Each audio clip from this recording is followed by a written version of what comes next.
Finally बच्चों NEET दोबारा होने वाला है, रीनीट, ठीक है। और क्योंकि नीट एग्ज़ाम मुझे लगता है विदिन 30 डेज होगा, क्योंकि अभी एनटीए भी ऑफिशियल न्यूज़ तो नहीं आया है, पर मेरा प्रेडिक्शन ये है कि फर्स्ट संडे ऑफ जून उस टाइम पे एग्ज़ाम होगा मोस्ट प्रोबेबली।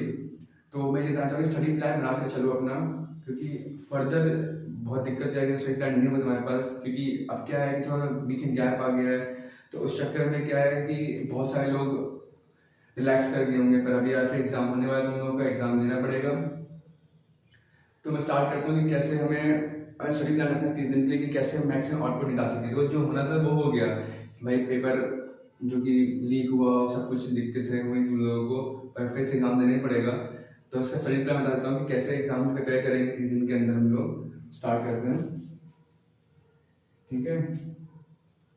तो स्टार्ट करते हैं बायोलॉजी से पहले, ठीक है। और बायोलॉजी याद देखो, इस बार भी नीट के पेपर में पूरा एनसीईआरटी बेस्ड आया था, ठीक है। तो बायो पेपर से स्टार्ट करते हैं हम लोग।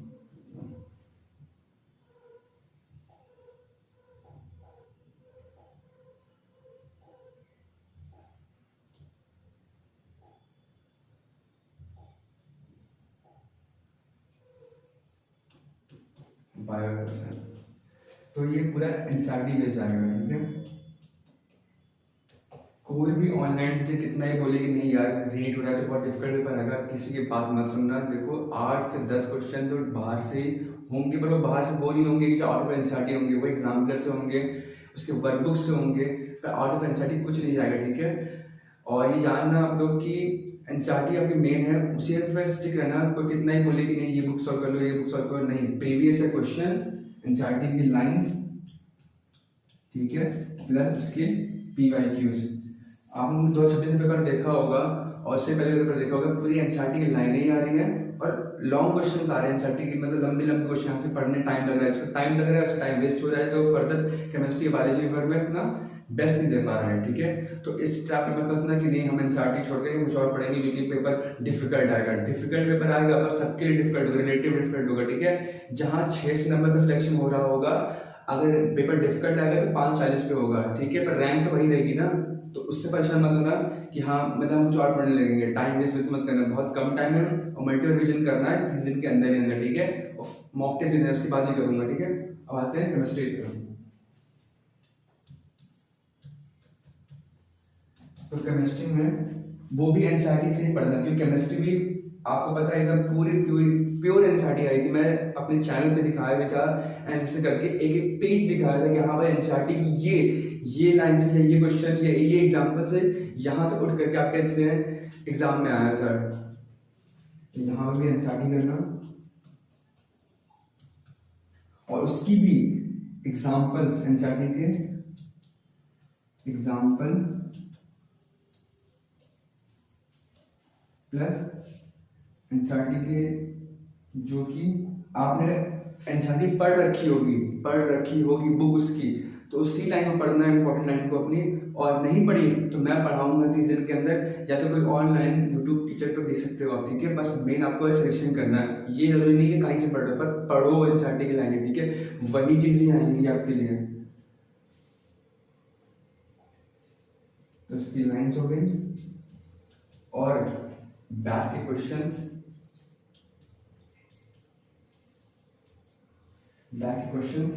और इसमें एक जो होता है एग्जाम्पल, जो है एग्जाम्पल के क्वेश्चंस होते हैं ना, क्वेश्चंस जो होते हैं, क्वेश्चन वो वाले जो एग्जाम्पल के क्वेश्चंस जो होते हैं एग्जाम्पल वाले, जो कि पिंक बॉक्स में दिए होंगे, आपको पता होगा, वो पढ़ के ना। मैं बता रहा हूँ कि डिफिकल्ट क्वेश्चन फिजिकल केमिस्ट्री हो सकती है, पर ऑर्गेनिक इनऑर्गेनिक अभी भी एनसीईआरटी से पूछ जाएगी। ज़्यादा से ज़्यादा क्वेश्चन लेंदी कर सकते हैं, उससे आप कुछ नहीं करेंगे। फालतू की बुकें, फालतू के मॉड्यूल पढ़ने से कोई मतलब नहीं है, आपके एनसीईआरटी से ही आगे चीज़ें।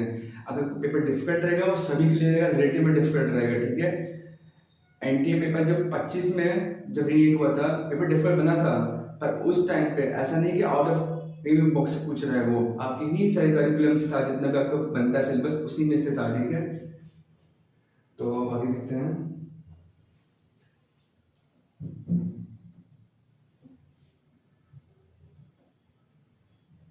अब आते हैं फिजिक्स के पेपर में। भाई फिजिक्स का पेपर जो इस बार आया था, मैंने भी देखा था, पेपर थोड़ा सा मतलब जो कैलकुलेटिव पार्ट थी ना तो वो डिफिकल्ट थी, तो बस चीज़ें वही करता है। और इस बार बता रहा हूँ जब रीनीट होगा ना तो कैलकुलेशन डिफिकल्ट करेगा आपको। तो आप किसी भी यूट्यूब चैनल पे जाना या कहीं पर जो पढ़ा रहे हो आपको या कहीं पढ़ रखा हो आपने, तो कोशिश करना कि अपने कैलकुलेशन वाले पार्ट पे ज़्यादा फोकस करना, क्योंकि वहीं से मेन चीज़ें आएंगी। और मैथ्स से कम टाइम बचे ना तो थोड़े टॉपिक्स हो गए, जैसे पीछे के टॉपिक्स हो गए, सेमीकंडक्टर हो गया, एटॉमिक स्ट्रक्चर हो गया, न्यूक्लियर केमिस्ट्री हो गई, ये जितने भी होते हैं ना वो बहुत ज़्यादा इंपॉर्टेंट होते हैं, तो उन्हीं को पढ़ के आना ज़्यादातर। और 12th में मैक्सिमम जो वेटेज होता है ना, जो मैक्सिमम वेटेज वाले चैप्टर्स होता है उनको पहले पिकअप करना। और 11th में जैसे जो होते हैं जो मैकेनिकल वाले होते हैं, स्टार्टिंग से पढ़े Newton law of motion, kinematics, तो वो उस पर आप फोकस करना कि वो आप पूछेंगे, वो आपको आते भी रहेंगे तो आप ज़्यादा उसको कर पाओगे। ठीक है, मैं बताता हूँ कि आप अगर आप 35 क्वेश्चन सही करते हो ना फिजिक्स में तो बहुत बड़ी बात है, मतलब टॉप 10,000 में आ जाओगे यार, एक अच्छा डिसेंट कॉलेज मिल जाएगा आपको। तो फिजिक्स देख लेते हैं हम। फिजिक्स में अपने नोट्स जो बना रखे होंगे आपने,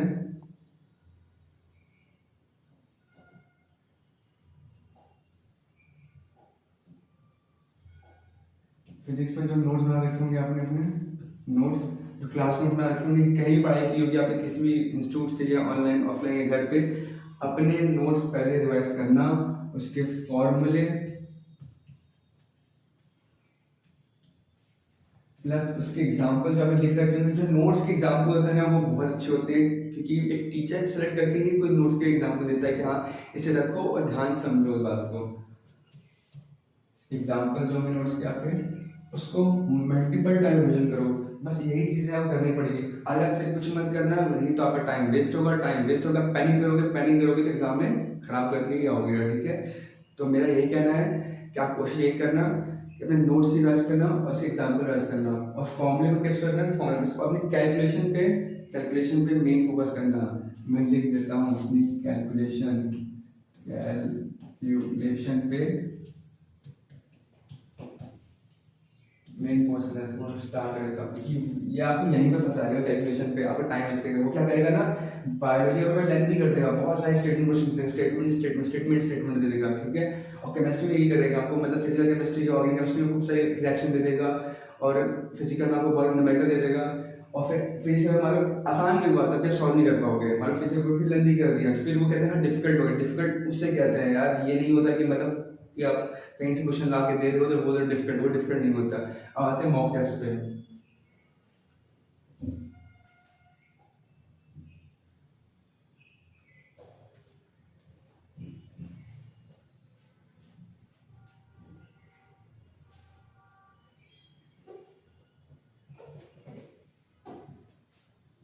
ठीक है,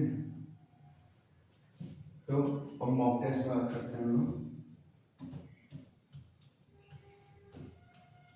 ठीक है, मॉक टेस्ट पे बात करते हैं। कितने देने चाहिए भाई? मेरे हिसाब से भाई ज़्यादा नहीं, 8 तो कम से कम दे दो, मतलब हर एक संडे को लगभग मेरे से 8 दे दो, और संडे संडे को तो देना ही है आपको, मतलब 8 तक मैक्सिमम दे ही देना है आप लोग, 8 टेस्ट कम से कम दे दो। फुल लेंथ टेस्ट में बोल रहा हूँ, major test, full length test. ठीक है, और इसमें ये नहीं कि आप फुल लेंथ जो टेस्ट दे रहे हो आप खुद के भूल जाओ। ठीक है, आप एक कॉपी बनाना, नोटबुक बनाना अपना, मिस्टेक कॉपी बनाना अपनी।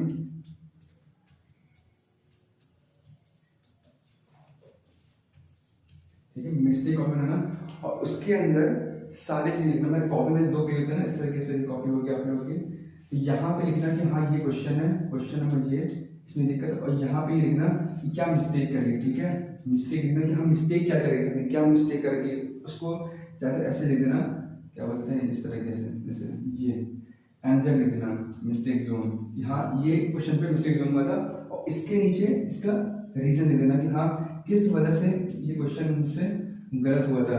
उसको रिवाइज करना, सुबह उठ के अगर टाइम मिल जाए, फ्री टाइम है तो रिवाइज करना इसको। ठीक है, अब आते हैं यहाँ पर।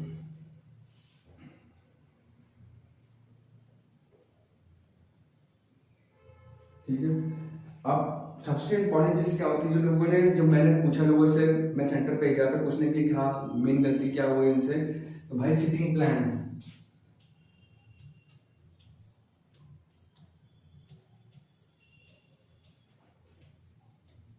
बोलोगे सर ये क्या बोल रहे हो, सिटिंग टाइम क्या होता है? भाई एग्जाम 3 घंटे का नहीं होता। आप 12 बजे एंट्री करते हो और 4-5 बजे छूटते हो, कम से कम 5 घंटे बैठते हो वहाँ पे, 5 घंटे बैठते हो आप, ठीक है। आप क्या करते हो, आप 5 घंटे बैठते हो, 3 घंटे बैठते हो। आप सोचो ना, इस घंटे 3 घंटे जो मिलते हैं एग्जाम आवर्स में, क्या आपको एग्जैक्ट 3 घंटे मिलते हैं? वो 3 घंटे मिलते ही नहीं आपको एग्जैक्ट। उसमें क्या क्या बोलते हैं, ये फॉर्मेलिटीज करनी पड़ती है, थम इम्प्रेशन करना पड़ता है, डिटेल करनी पड़ती है आपको, तो उसमें आता है ना कम से कम आपका 30-40 मिनट तक आता है। तो उसको देख के ना अपनी स्पीड को एक्यूरेसी मेंटेन रखना। और इसमें जो मिस्टेक कॉपी बनाओगे अपनी, तो उसमें मिस्टेक लिखना, ठीक है, कि क्या मिस्टेक कर रहे हो आप, जैसे क्या बैठ में प्रॉब्लम हो रही है। ऐसा नहीं करें एग्जाम दे रहे हो, अब आप वॉशरूम जा रहे हो, घर से, चलो घर का एक चीज़ है, घर में आते हैं वॉशरूम वगैरह करके आते हैं, एग्जाम में आपको ऐसा मौका नहीं मिलेगा, ठीक है। स्ट्रिक्टनेस काफी बढ़ जाएगी उस टाइम पे, किसी को भी वॉशरूम जाने का मौका बिल्कुल नहीं मिलेगा विदिन 3 आवर्स। तो आप कोशिश करना कि सिटिंग टाइम बनाना, अच्छे से बैठना, अपने खाना वाना खा के अच्छे से एग्जाम देना, एकदम सेम जो आपने नीट में आप दे चुके हो पेपर, 26 पेपर, एकदम सेम आपको वैसे ही रूम में अपने घर में आके बैठना है, दरवाजा बंद करना है, सिंगल रूम आपका, तो एग्जाम दो ना, प्रैक्टिस करो उस तरीके से, ठीक है। और बिल्कुल भी यार टाइम मिस मत करना, टाइम बहुत कम है तुम लोगों का, ये परेशान होगा, ठीक है। और मैं अपनी तरफ से केमिस्ट्री में जो एनसीईआरटी की लाइनें हैं और इम्पोर्टेंट क्वेश्चन की सीरीज लाऊंगा, बहुत बढ़िया रहेगी, जो आपको काफ़ी हेल्प करेगी फिजिकल केमिस्ट्री में। और मैं ऑर्गेनिक और इनऑर्गेनिक कवर कर दूंगा जितना मुझसे हो सकता है, ठीक है। तो बस ये मुझे कहना था, अगर सही लगा तो आपको प्लीज़ सब्सक्राइब करना चैनल को, ठीक है। Thank you. और एक और बात रह गई थी, जो मैं ये कह रहा था, मुझे पेपर जो देते हैं ना, इस पेपर कहते हैं कि डिफिकल्ट आया कुछ भी, आप पेपर तो डिफिकल्ट नहीं होता, अपनी बात समझो। वो ये करता है कि मान लो कि वो 2 तरीके से काम करेगा, या तो वो बायोलॉजी और केमिस्ट्री बहुत नहीं दे देगा, बहुत मतलब तो नहीं कि रीडिंग कर रहे जा रहे हैं वो सॉल्व करते हैं वैसे दे देगा। तो मान लो फिजिक्स कैलकुलेशन डिफिकल्ट कर देता है, तो आप लगेगा बहुत डिफिकल्ट पेपर है, ठीक है। आप ये करोगे, मैं आप सोचो कि नहीं सिलेक्शन दे के जाना है, तो आप हर एक क्वेश्चन को अटेंड करोगे, हर एक क्वेश्चन को मतलब सोचो कि करके ही जाएंगे, तो बस वही गलती होती है। आपको पेपर को ऐसे अटेंड नहीं करना है बिल्कुल भी, मैं बताता हूँ,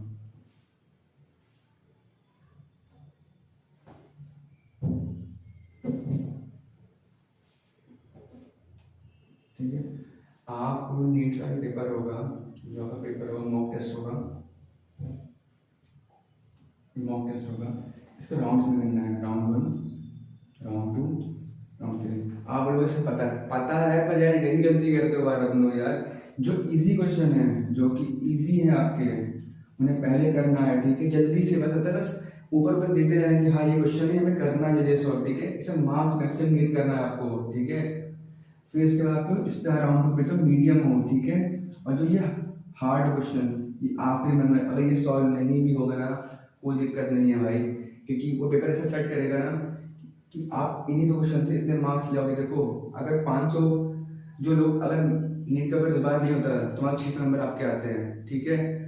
तो जो आपके क्या बोलते हैं उसमें आते हैं, इस बार जो नीट में आते हैं 520, तो बराबर रहते हैं, क्योंकि पेपर जब डिफिकल्ट है रिलेटिव डिफिकल्ट, सबके लिए डिफिकल्ट होगा, ठीक है। अगर आप ये दोनों गलत कर दोगे ना तो सिलेक्शन फिर नहीं होगा। अगर इसके पीछे भागोगे नहीं, मीडियम हार्ड सॉल्व करना है, तो डिफिकल्ट तो फिर इन दोनों की वजह से हो ही नहीं पाएगा सिलेक्शन। आपको कोशिश करनी है कि आपको इन दोनों को पकड़ के रखना है, ठीक है। हार्ड तो पीछे के डिफिकल्ट होगा भाई उस टाइम पे, तो मेन नीचे समझना है अपने जो क्या बोलते दिमाग को ना, समझा दो ये बात को कि आपको ये चीज़ करके जानी है, मीडियम और इजी, ठीक है। इन चीज़ को अच्छे से ध्यान रखना, यही सॉल्व करना है आपको, क्योंकि अगर इसमें गलती होगा ना तो फिर सिलेक्शन रुकने की बहुत प्रोबेबिलिटी बढ़ जाती है। इसको बचा लेना किस तरीके से, और फिर इसको संभाल लेना, फिर सिलेक्शन आपके मोस्ट हो ही जाएगा फिर। और क्योंकि क्यों ना हो, मतलब सोचो ना, फिर ये क्वेश्चन तो सॉल्व कर लोगे तो माइंड से कितना फ्री हो जाएगी, हाँ यार मैंने कितने नंबर स्कोर कर लिए, क्या मतलब मैं एक सेफ जोन में तो आ ही गया हूँ, सेफ जोन में तो आ गया हूँ यहाँ पर। अब बस